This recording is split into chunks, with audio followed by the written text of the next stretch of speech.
It is an absolutely gorgeous, gorgeous place.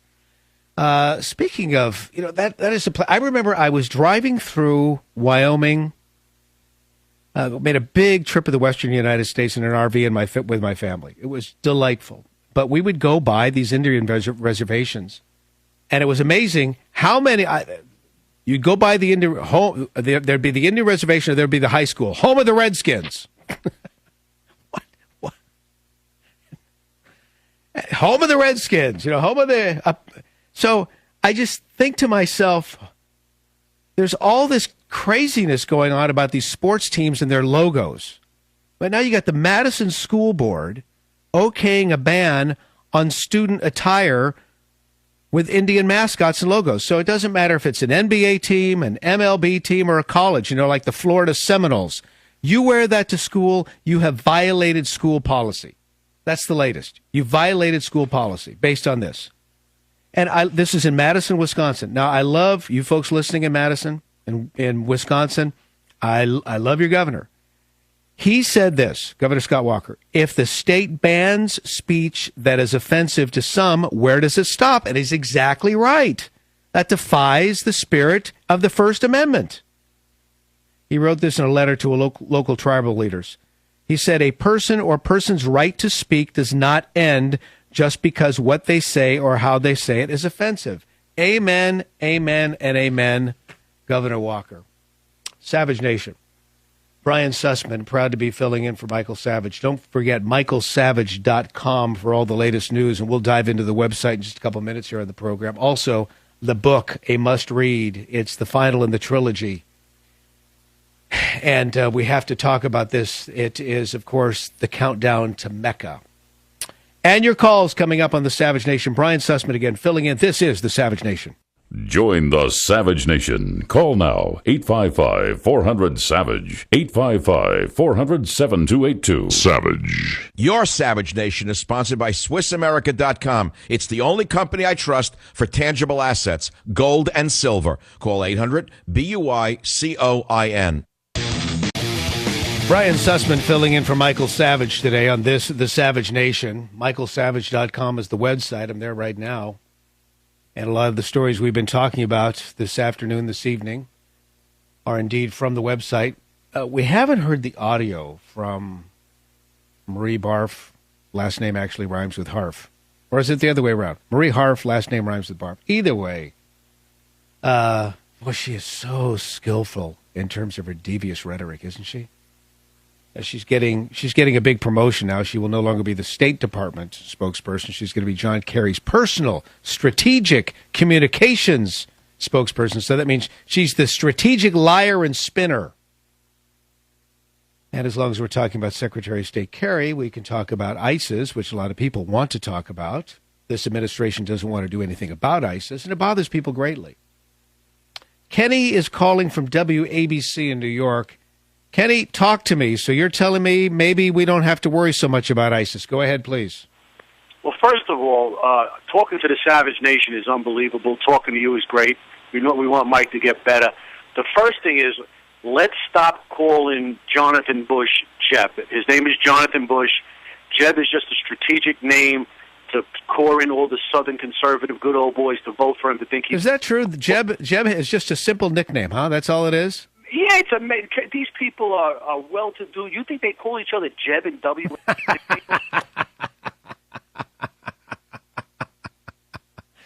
Okay. You're probably right there. Go ahead. Nelson Rockefeller must be laughing up wherever he is. Hey. They're liberal Republicans.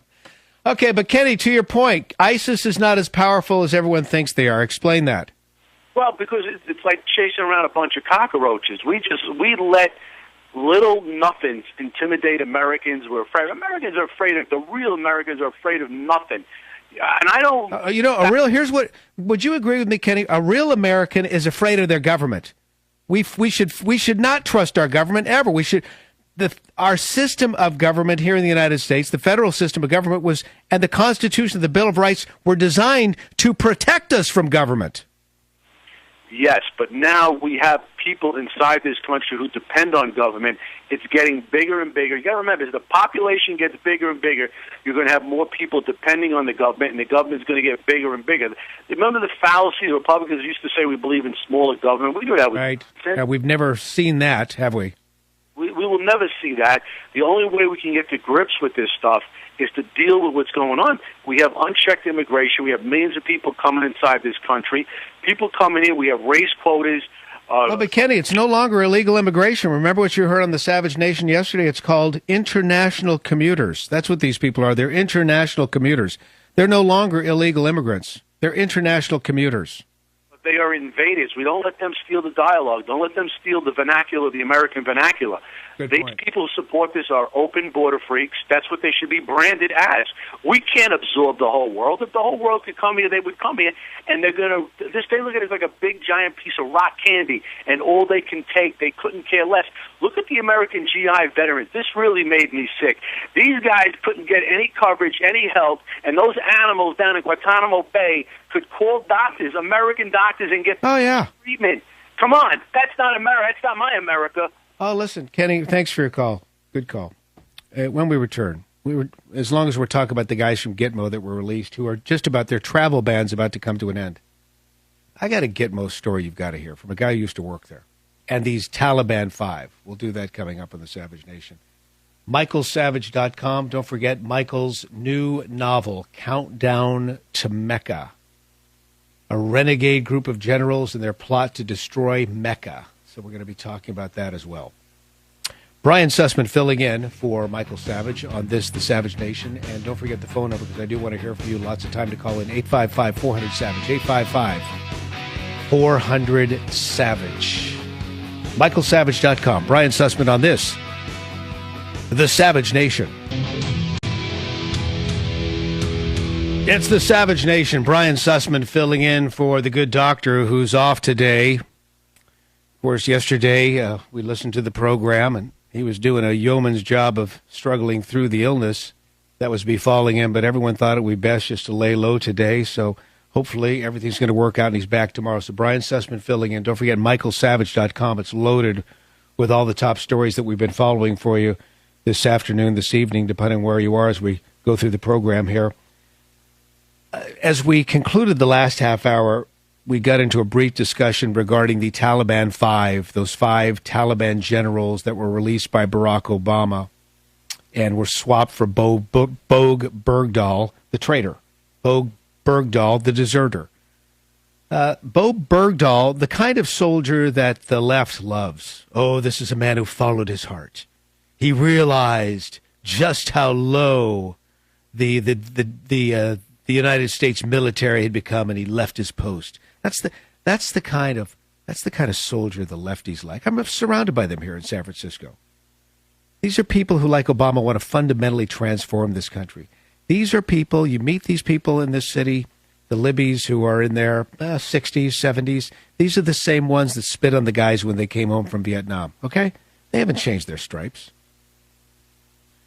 So there's a fellow I know who is a caller to the station that Michael and I are on in San Francisco, KSFO. And I was so intrigued by this guy's calls that I actually asked if I could meet him. That doesn't happen very often. But I asked if we could get together. He was in charge of intelligence at Guantanamo Bay. Now, there's a lot he could tell me, and there's a lot he couldn't tell me. And he's a great American guy, and, he gave me what he could. Everything he gave me was declassified. But he was in charge of intelligence at Gitmo. He knew all of these guys, not by name, by number. He knew them all. He's had these creeps spit in his face and fling crap at him and pee on him and the rest. He knows these people inside and out. He's in charge of intelligence. He's coming back from Africa, knows nothing about the news going on in this country, and he's in an airport. I can't remember what airport it was, but I can tell you this, CNN was on. I don't know what kind of deal CNN has worked out with these airports, but it's at every airport. He's watching CNN, and he sees these 5 guys, these 5 Taliban generals. And he says, oh, gosh, there's 106502, there's 359847, there's 4672F, there's 5. He's going through their names, and then he realizes their numbers because he doesn't know their names. And then suddenly they superimpose their names on the screen. He goes, my God, what is happening here? Why are these guys in the news? And then he hears about the prisoner swap. He asked that the volume be raised. He's at the airport, just flies in from Africa. He asked that the volume be raised, and he's riveted to the screen as he hears we have traded these 5 guys for Bo Bergdahl, who he knew nothing about, other than he'd been captured by the Taliban. So my friend, we call him Gitmo Jim. Gitmo Jim is outraged because he's thinking, does Obama not know who these guys are? They're ruthless killers. They are beholden to the jihadist cause. They will never change their stripes. And we're putting them back out there to go back on the battlefield someday? My friend was absolutely livid. Because unlike Obama, he knows these guys personally. But then again, maybe it doesn't matter, does it? Maybe Obama doesn't care. Maybe he doesn't care. But you realize we made this swap for these guys with Bo Bergdahl, the deserter.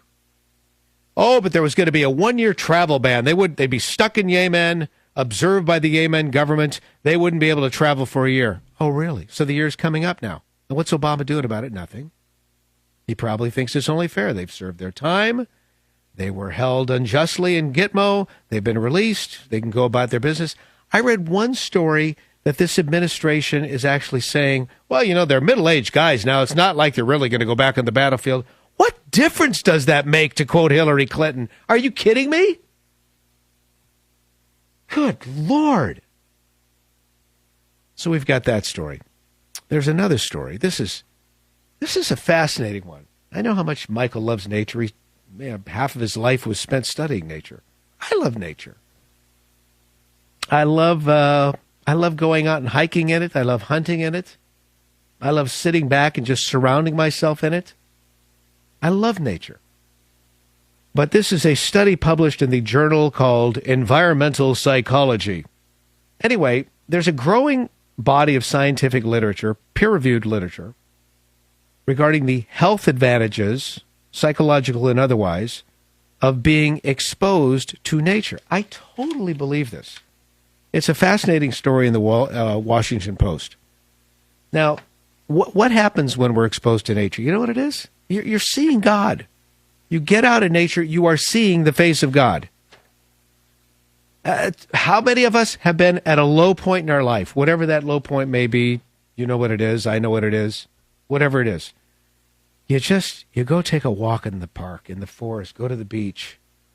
Suddenly look up at the sky at night, a starry sky when there's no light pollution. That's right, I said light, L-I-G-H-T, light pollution.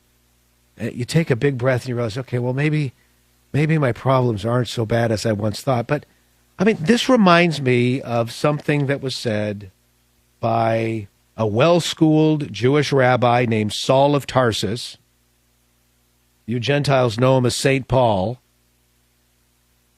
who said, quote, "For since the creation of the world, God's invisible attributes are clearly seen." His invisible attributes are seen in nature. In nature. And he says, therefore, everybody's without excuse. Because he's available to us in nature. You look outside, you can see him. There is no excuse. I think liberalism could probably be cured in a lot of people. Just go outside and take up fishing or hunting or something like that. I know PETA says you're not supposed to. For God's sake, just at least take up golf. Go outside, relax a little bit. Drink it in, man. Meet God face to face. Sober up. Maybe that'll put you out of your liberal stupor. I think Savage has been saying for years it's a mental illness. Maybe that will cure your mental illness. And then there's China. The guys who produced the Savage Nation hooked me up with a story here on China. And I will tell you something. I've been concerned about this for some time. China's military, they're expanding. Why are they expanding? What's in it for China to expand? So China says yesterday It plans to extend its global military reach to safeguard its economic interests while defending its territorial claims at sea. Aha, the China Sea. So they're beefing up their Navy. They're beefing up their Air Force at a time